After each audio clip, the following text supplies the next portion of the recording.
Deux attaques violentes à quelques jours d'intervalle et toutes deux dans cette même province de l'Oudalan, proche du Mali, dans la zone dite des trois frontières. La première s'est déroulée vendredi à une quinzaine de kilomètres à l'ouest d'Oursi. Une embuscade contre un détachement qui venait d'être relevé.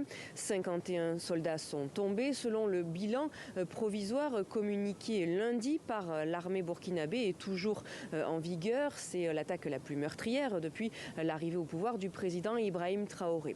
Et puis au cours de la riposte, l'état-major burkinabé annonce avoir neutralisé au moins 160 terroristes, notamment via des frappes de drones dont des extraits vidéo ont été rendus publics ces derniers jours. C'est la première fois que le Burkina Faso diffuse ce type d'images.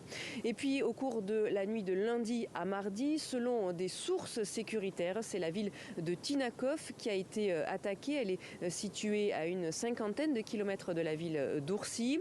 Et au cours de cette attaque, toujours selon des sources sécuritaires, de nombreuses victimes sont à déplorer, mais pas de bilan ni de communiqué officiel de la part des autorités burkinabées ou de l'état-major. Selon les spécialistes en groupe djihadiste au Sahel, ces deux attaques qui n'ont pas été revendiquées portent la marque de l'État islamique au Grand Sahara, présent depuis plusieurs années dans cette partie du pays.